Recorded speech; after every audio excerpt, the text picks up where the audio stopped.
Welcome to the Glenn Mercer Show. You can find us across all your favorite podcast platforms. You could find us on YouTube, and please remember to subscribe. Find us at realmeneatplants.com. My guest today, I met about a week or two ago when she and a colleague were interviewing me.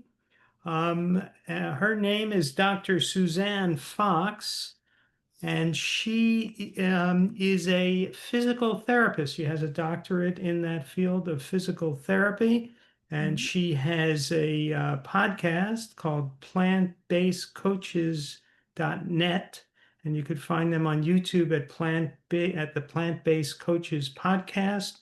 You could also find her at Vegan Physical Therapy Doc. Suzanne, welcome to the show. Thank you, Glenn. It's my pleasure to be here. So you are a physical therapist and you're a vegan. Now, when I think of physical therapy, I think of people often having injuries and coming back from injuries. Tell us how veganism might be something that could help them.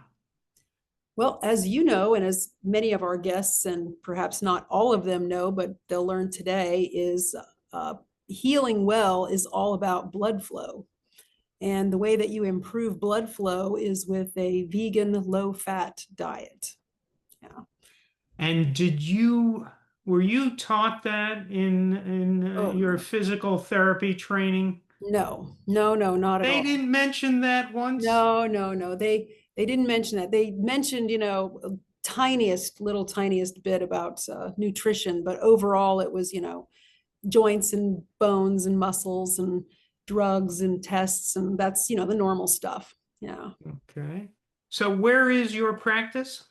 It's in Newport News, Virginia. I'm an outpatient orthopedic physical therapist. I do a lot of manual therapy treatments, and I'm well known for back pain, which is one of my biggest specialties. So, yeah. And do you talk to all your patients about diet, or do you think, well, with this one, it won't even help?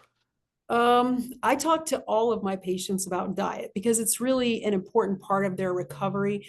When you first enter my office in the foyer, like the part, at the front of the office, there's a table that sits up there and it has a great many of the plant-based doctors' books that they've written sitting there, and there's there's different information about how you can go plant-based, and there's signs throughout the office that say things about blood flow and about getting into your optimum weight and shape just by eating plants. And of course, I strongly promote my plant-based dogs too, who work with me at my office, and we all work together and eat plants. So now, wait a minute there. Your plant-based dogs work with you at your physical therapy office? Yes. What do they do? And how much do they get paid?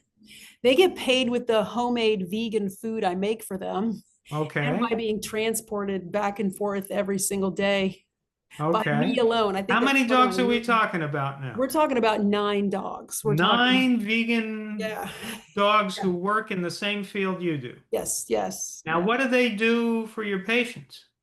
Well, dogs can be very comforting for people. The people that really like dogs, they really like them, and they're tiny and they're handy sized, and a lot of times they're a comfort to have around. People just enjoy watching them. They're just, and they're petting them and touching them and playing with them and talking to them. Sometimes I think they come just to see the dogs. They don't care about me as much. But the dogs don't do any kind of massage or anything like that. Occasionally they'll stand on somebody while they're down on the floor stretching or something, which is pretty exciting. But yeah, no, they're not trained as any specific thing. They're just comforting. Just the presence of dogs is comforting. And what sort of dogs are these? There's 7 long coat Chihuahuas and 2 poodles. So yeah. And do they all get along? Most of the time, there's a few little scuffles now and then because Chihuahuas have a lot of strong feelings, so they have to express those feelings, and they sometimes scuffle a little bit with each other, but nothing serious. Okay.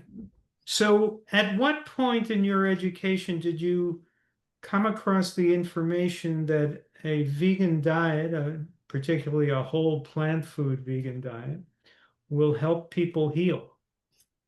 Well, it's funny you mentioned that because when I was just a little girl, I was about 6 or 7 years old, I noticed that chicken that you eat, it was on my plate and we were eating chicken for dinner. And I asked my mom, I said, "Hey, why is this called chicken? Is that the same as the bird that we saw at the farm?" And she said, "Yes." And of course, I just was repulsed. I said, "Oh my goodness, we can't do that. That's horrible." And she told me at that point that if I didn't eat the chickens, I would die. So that's a pretty serious statement. So I did Wow. it kind of apologetically, sort of like, "Oh my gosh, I can't believe I have to do this."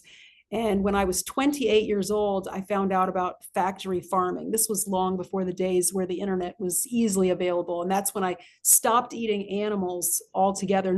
I kept up with the eggs and dairy because, my mother had sternly warned me that I would die if I gave up all animal products. So I had to stick with those for my health. But I didn't realize I was actually destroying my health by eating them. And I had a really bad case of eczema that wouldn't go away. And I was overweight and I had hypertension and a lot of, just little health problems, a lot of sleepiness and things like that just go along with eating animals in general. And it wasn't until 2008 when I got a hold of Dr. T. Colin Campbell's book, The China Study, and Dr. Joel Furman's book, Eat to Live.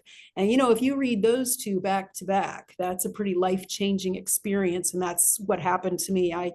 I kind of, at first you just think this is crazy. There's no way that I could implement this or do this. This is madness, and then I actually said, well, let me give this a try and just see what happens. Because I was sick of the every 4 months to the doctor to get various things checked and dealt with because, you have to manage your disease processes that are all caused by eating poison, but nobody knows that at the time.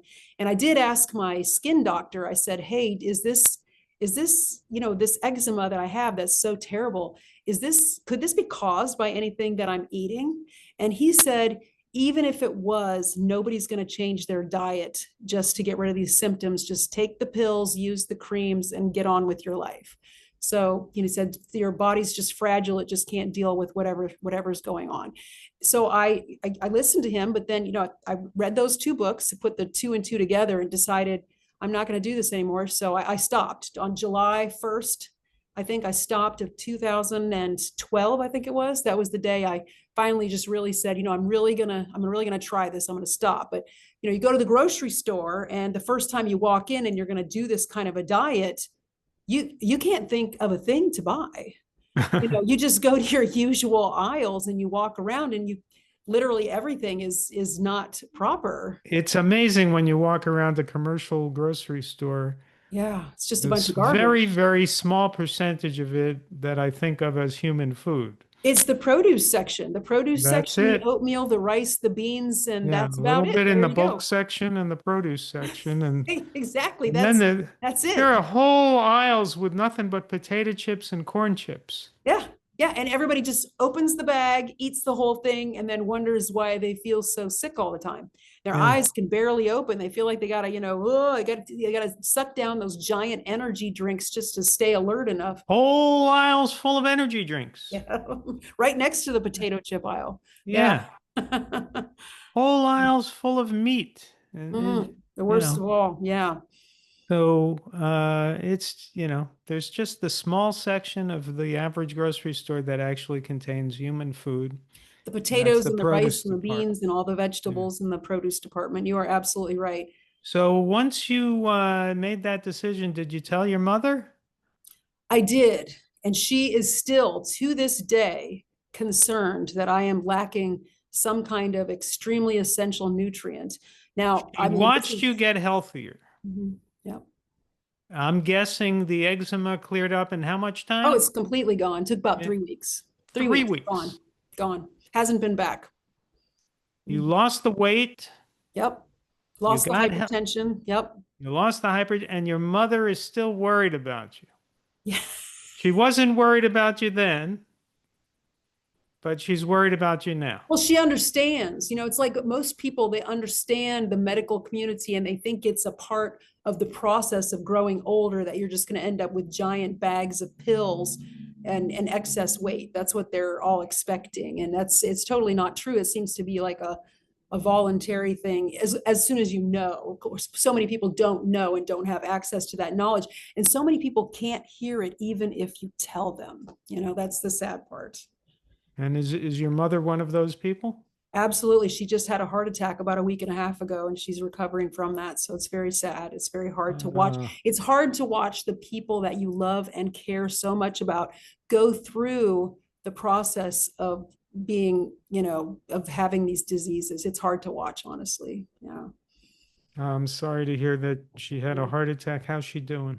She's doing much better. They put a couple stents in, and now she's getting some extensive testing done at the Mayo Clinic, and hopefully they'll be able to help her. Any chance she'll be able to listen to you now? I don't believe so. I don't think so. I don't think she will be able to. I don't think she'll come around. I don't think Do you so. have any siblings? I do, and none of them will listen either. It's kind of strange. It's sort of like I'm like Jesus talking to the to the people who live in his area. The people in his own community are like, huh, what do you know? That's just Mary's son. What the heck? Yeah. So I'm just like I have to brush the dust off of my feet and go to the next town, right? Well, what I try to do on this podcast is make sure that every guest compares himself or herself to Jesus. So you've made the cut. I didn't mean to go there. I'm just saying it's kind of the same sort of, it's just a kind of a funny thing, but yes, it's kind of a funny thing, of course. So your own family doesn't believe you in spite of seeing the results right in front of their very eyes. Yes, in front of their very eyes. How about friends? Have you had friends convert along with you? Well, as you know, we all have really good friends here. I mean, I'm like the only vegan that I know. I've had several patients convert. Okay. Many patients convert, and many clients convert.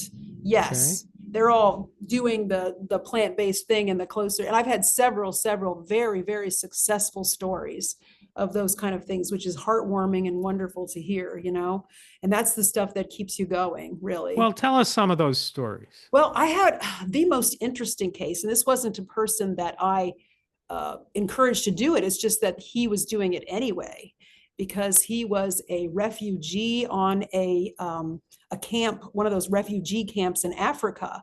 And he won some kind of lottery and immigrated to the United States. Now, this young man, he wasn't even young. He was in his late 30s at the time I saw him as a client. And well, that's young to me now. Well, it is, but it's, at the time, most Americans are in their late 30s. They've got a few wrinkles, they're pretty overweight, and they've already started having some serious health problems from the drugs or the animal products and oil that they eat all day. But this young man, or young to me too as well, but he's, doing his thing. He ate something called corn fufu 3 times a day. Corn fufu? Yeah, 3 times a day. This is a Dr. McDougall case study he could be a Dr. McDougall case study in exactly why protein isn't a problem.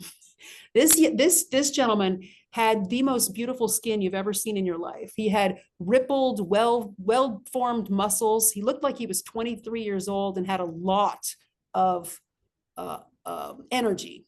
By the way, he thought my dogs were absolutely horrific. He couldn't stand them. So I had to put them away during his visits. But he definitely was, I asked him over and over again, I couldn't believe it. I said, well, do you put sugar on it? Do you put salt on it? Do you add spices to it? Do you eat it with animal products? Do you the corn fufu? The corn fufu, yeah. And what is corn fufu? I went to the grocery store to have a look around, like the exotic, a grocery store where you go to get all the rice and vegetables and things like that. Yeah. So I went there, and the international market. I went to an international market, and there I found something called corn fufu, and apparently you boil water and you pour in the corn fufu and you stir it, and it makes like almost like a bread-like consistency, and then you just eat it, and that's it. That's what he does. And he's a bachelor, lives all by himself, so obviously that's a very easy meal to eat. And I asked him, I said, do you ever go out for pizza with the people you work with? And he says, yes, but I eat my corn fufu first because I don't want to get sick like they are from eating all that. And it's true. He looks amazing, and he didn't even have to come in to see me very much because he healed so quickly because he has obviously excellent blood flow, and obviously protein was not a problem. Okay, so this was a wonderful story about a guy who was already healthy Yes. and just healed quickly because he was already healthy. Yeah, he suffered a work-related injury and as a result needed to come in for Okay. treatment and healed extremely quickly. But Yeah. that's not a story about somebody healing because they changed their diet. He was already healthy. Yeah, I've So had several of give those, us several give us a cases like story that. of someone who changed their diet and healed. Okay, I have had a client who had already had bariatric surgery. So that's the surgery where they take out parts of your stomach so that you'll lose a significant amount of weight. And And this did it person work? was, well, it worked for a minute. And then, of course, if you keep overeating, you'll fill that right back up and you'll stretch it back out. This person was an aerobics instructor. So very, very physically active, but very, very overweight, because as we all know, it's 80% diet and only 10% exercise, really. Right. Now I'm going to go out on a limb here Okay. and say that if you need bariatric surgery, Yeah. you probably shouldn't be an aerobics instructor. Well, she was doing a marvelous job at it. She really was, and it was a passion of hers, and she did a great job with it. But what she was trying to do was to work herself into not having all this excess weight. So when you go and you do some kind of aerobic exercise activity, you burn somewhere between 200 and 500 calories generally. But a whole bag of chips is 1,000 calories, so it doesn't matter. Right. It's Yeah. it's You almost can't worthless. really Mm-mm. exercise your way out of No, no, morbid obesity. you cannot, but you can eat enough sweet potatoes and broccoli that you lose all that weight. And that is exactly what she did. And she looked at me and we discussed it many times. I said, yes, have all of the sweet potatoes and broccoli that you want. Don't put any butter on them. And she said, are you sure? I said, yes, I am very, very sure that this will help you. But she was taking 4 medications to control her blood pressure at that time. And I said, hey, watch it, because you're taking medication for blood pressure, and this will work within a week. Your blood pressure is going to drop. And she said, there's no way my blood pressure is going to drop. None of the doctors have been able to help me at all. This is serious blood pressure, and I'm going to continue taking my medication. But I advised her to take her blood pressure morning and evening, and to let the doctors know if it began to precipitate, to fall off, because you and I both know exactly what happens when you follow the plant-based diet. Right. And that's exactly what happened. Within a week, she fainted at work and had to be picked up by ambulance and taken to the Wow. hospital. Yeah. And it turned out, they said, well, have you changed your diet? And she says, yes. And they were like, well, she asked me, is the diet dangerous? I said, no, the medication is dangerous. Medication is what's hurting you, because your body is used to taking in the poison. The medication is the antidote. And since you're not taking in the poison, now the antidote becomes the poison. There So, you go. kind of a thing like that. And she couldn't believe it. She got off all of her blood pressure medication and lost weight down to about 150 pounds. The last time I saw her, she was wearing a little red trench coat and just with her waistline tied tight, and was just looking as pleased as punch with herself as she should be. It was a Good. beautiful story. Yeah. And how about stories about people whose injuries heal better when they eat better? Well, I've noticed that all of the people who take up the stop eating the animals and the oil, like I instruct them to, that they do indeed heal faster, because we all know it's improved blood flow. It's just like when you smoke cigarettes, you've lost an entire hour of healing after each cigarette. With Right. each meal of animal products and heavy oil, it's 8 to 10 hours of blood flow that you're missing before it comes back again. So Wow. obviously you're going to 8 to 10 hours worth of blood flow? Yeah. 8 to 10 hours, it's impaired blood flow after each heavy oil, heavy fat. Wow. And of course, most people, they eat breakfast, heavy animal products, eat lunch, heavy animal products, eat dinner, heavy animal products. And so there's only a little brief window between like 2 a.m. and 7 a.m. when they got a little healing time.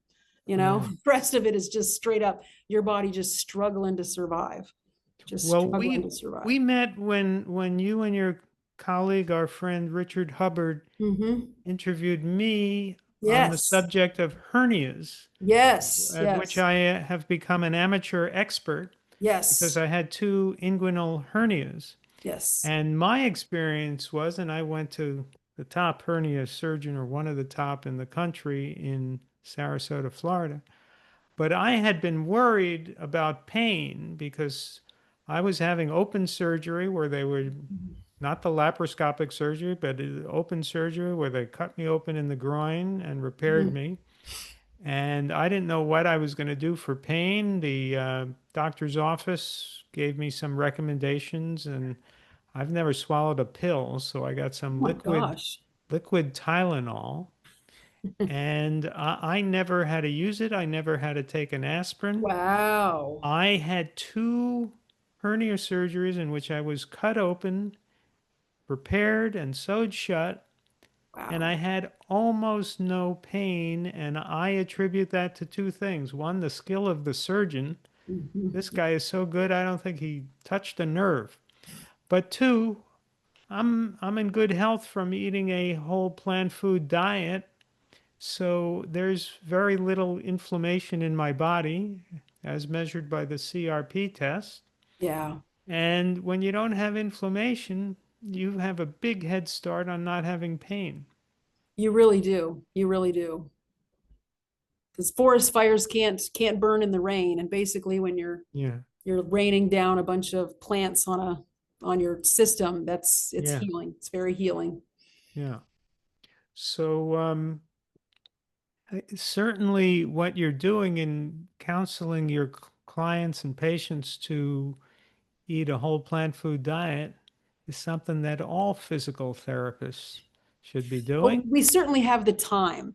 Unlike medical doctors have 8 minutes with their patients basically, Yeah. and the rest of the time is spent writing notes and placing orders and getting ready to move to the next client. We have either half an hour or an hour, depending on how things go, to just talk and talk and talk and talk and talk to them. And that's generally what I do. I kind of wear them down.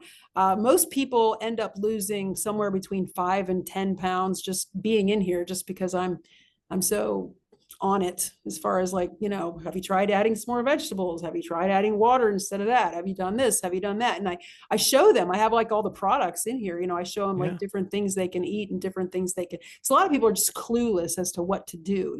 So if you show them, they tend to do a whole lot better. They have to actually have something real they can actually hang on to and incorporate into their lives. Well, that's a perfect segue for me to do a commercial now. Oh, okay. Yes, this show is brought to you by firstseedfoods.com.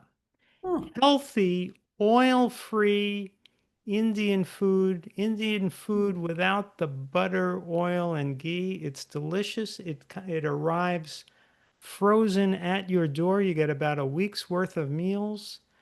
Firstseedfoods.com. Put in coupon code GLEN10 for $10 off your first order. You should try it, Suzanne. that looks delicious. I love Indian food. We have an Yeah. Indian restaurant right across the street that we And the just love to problem go is, I'll to. bet they cook with oil, don't I'm they? sure it's absolutely full of oil. Yeah, I bet Yeah, it's so not.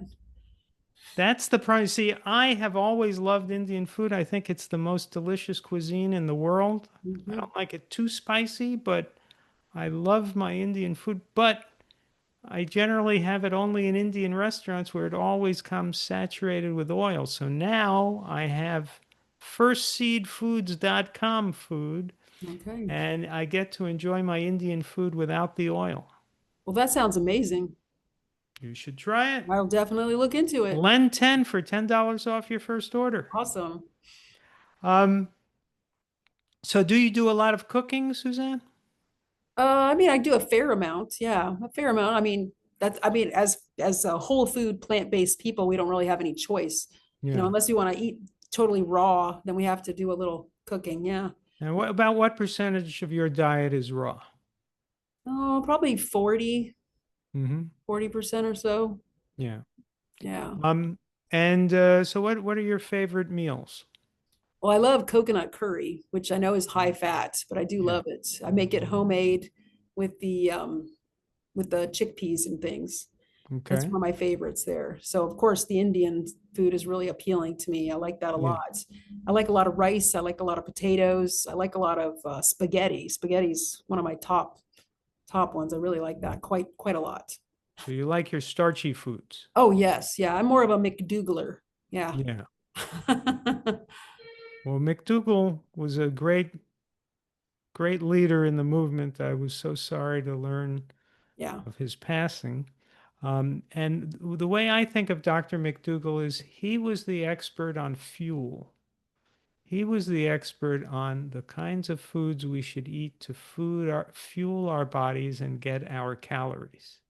Yeah. Dr. Greger, Dr. Furman, and others are experts on what I call fortification, on the foods that maybe are your best protection against cancer and against Yes. disease. The corn and the wheat and the rice, the starchy foods that Dr. McDougall recommends are the basis of the diet to keep yourself full and to not and to avoid the problem of excess fat in the diet. Yes. Yes. Because you can store 3,500 extra calories of sugar on your body, but fat goes straight to storage. Right, Straight to storage. Yeah. right. So, um, so the key is to fuel your body with the right fuel and then add the vegetables and the fruits, the mushrooms, the Mhm. spices that give you that protection against disease. Absolutely. Um, so, um, when did you get your degree in physical therapy, your doctorate, and At 2005 at to that? ODU, Old Dominion University in Norfolk, Virginia. Mm. And is it a difficult process to set up a practice in that field? Only the truly crazy can do it. Tell us about it. I think it's 90, somewhere between 92 and 94% of physical therapists work for other people.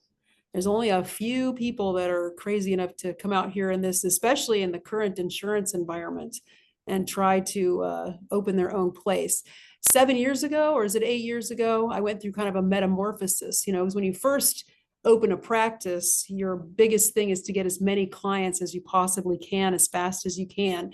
So you fill out all the applications and you send them to all the insurance companies, and getting in network with those insurance companies can be quite a burden.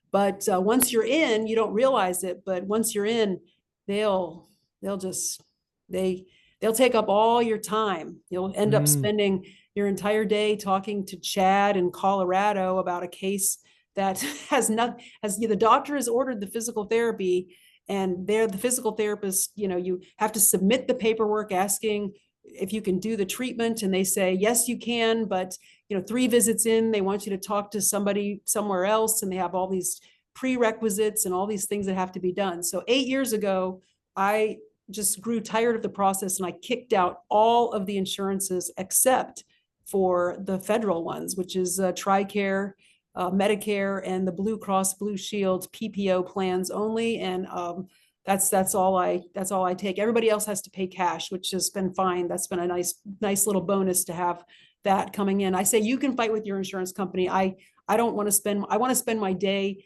doing what I love to do, which is helping people get better. I don't want to spend all my day on the phone and typing things and writing unnecessary paperwork for a problem that's it's a real problem. Your shoulder doesn't move. We've already written a report. It's already there. I don't know why we have to justify it over and over and over again. It seems, it's excessive. The note process is designed to keep you from being able to treat patients properly. And for some reason, the federal systems like TRICARE and Medicare don't have all of the I know they're terrible as far as being big and bulky, but they do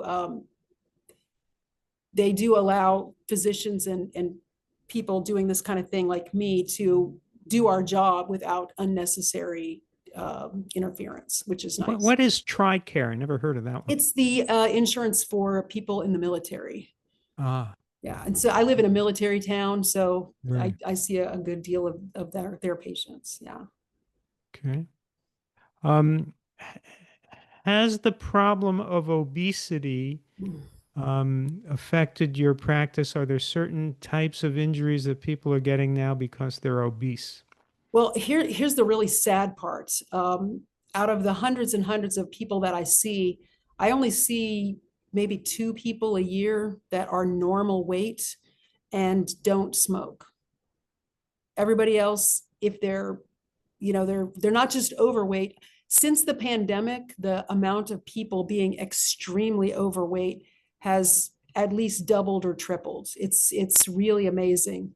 The GLP-1 drugs have helped with that. A lot of people are using those to help the situation, and I'm so thankful that they have that available to them.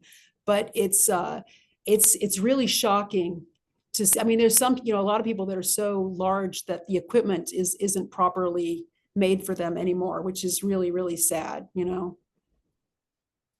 have to kind of improvise with what you have, with what's available and what you can use, which is sad. And that's a serious problem.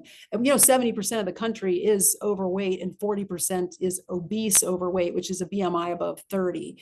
And it doesn't start to be a serious problem until, you hit a BMI of 40 or higher. That's when it starts to be really, really seriously difficult to move around and do the things you want to do.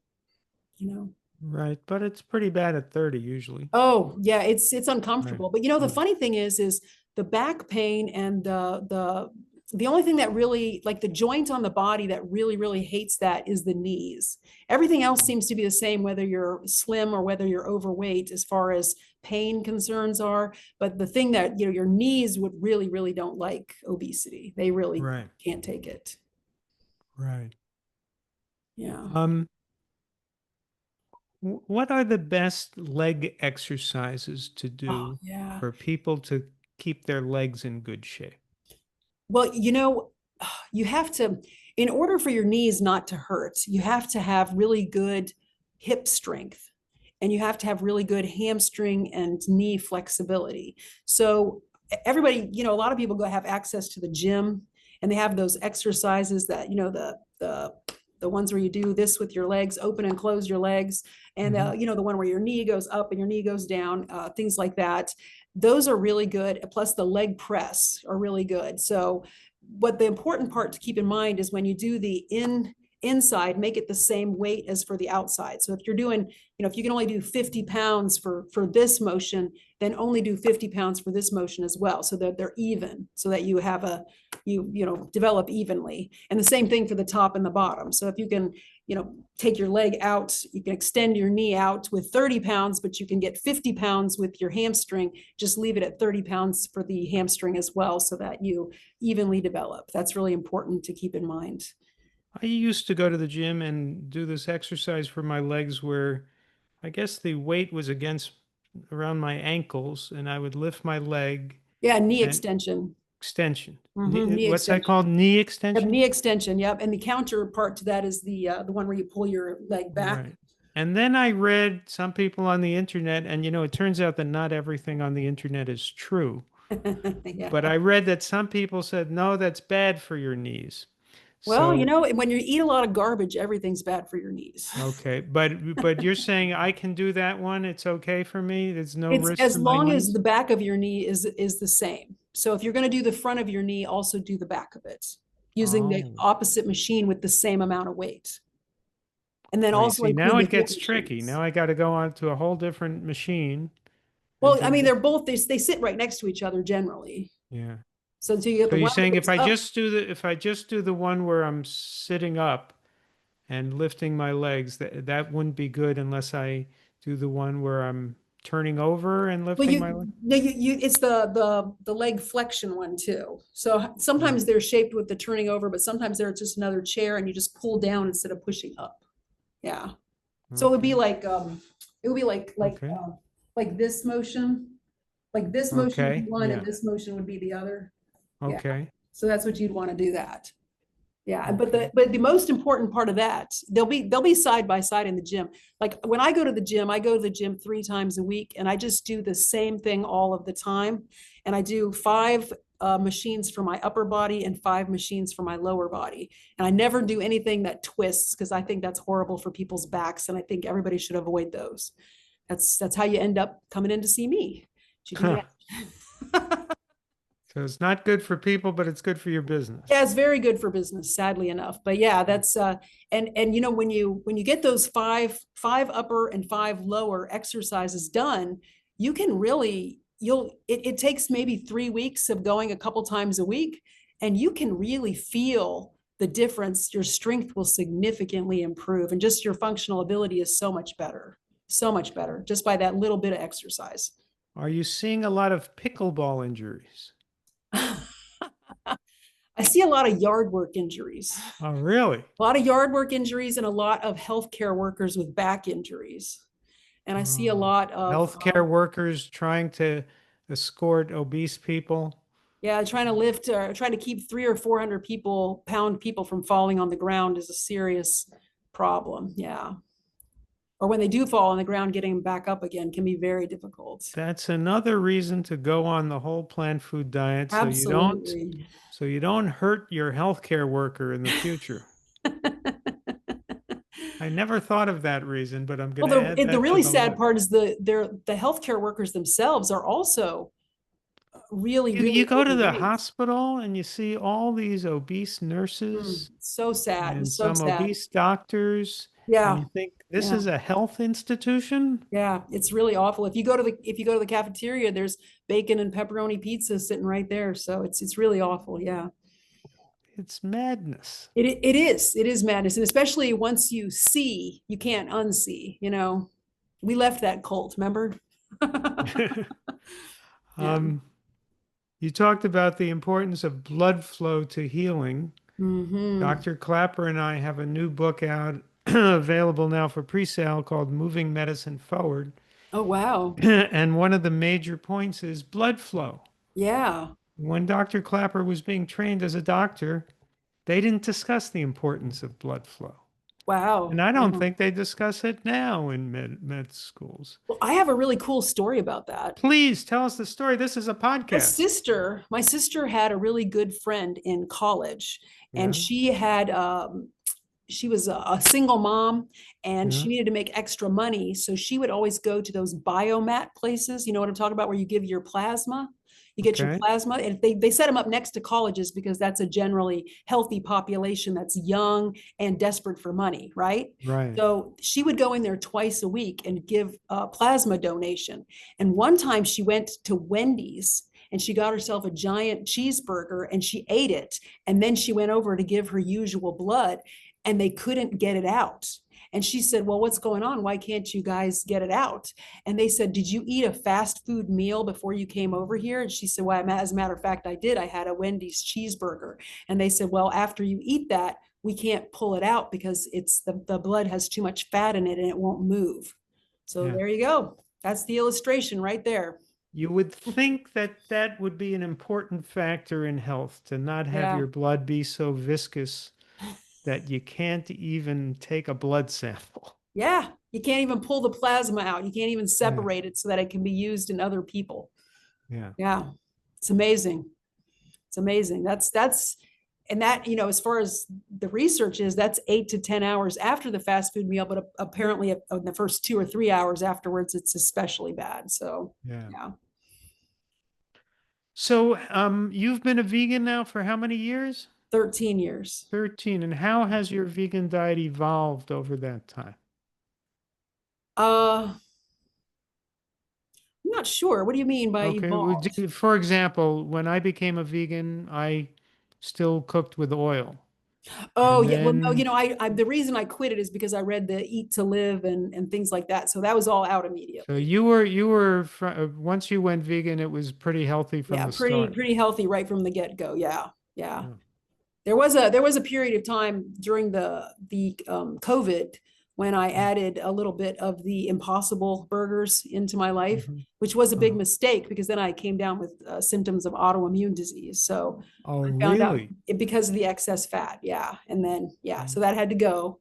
And I learned about that. And yeah, so that was a dangerous little foray into the not so good. So I'm so glad that Yeah. I got rid of that too. So autoimmune disease, bye, gone, done. But also along with this, but it's pretty amazing that the impossible foods, I mean, they're definitely better for you than hamburgers, but they're not as good for you as rice and beans. Right.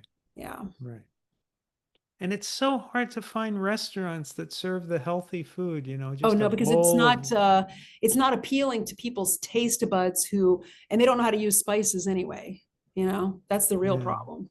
Nobody knows how to cook. They just know how to grease it up and sugar it and salt it to the point where yeah. it hits all your yes buttons and down it goes.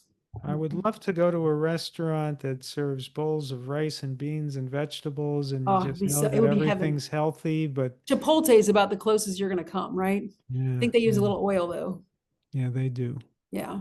And of course, you're surrounded by the meat, Yeah. in the other foods they serve. Mhm. Um, well, Suzanne, it's been a pleasure getting to know you. Thanks. And people again can find you. Give us all the websites.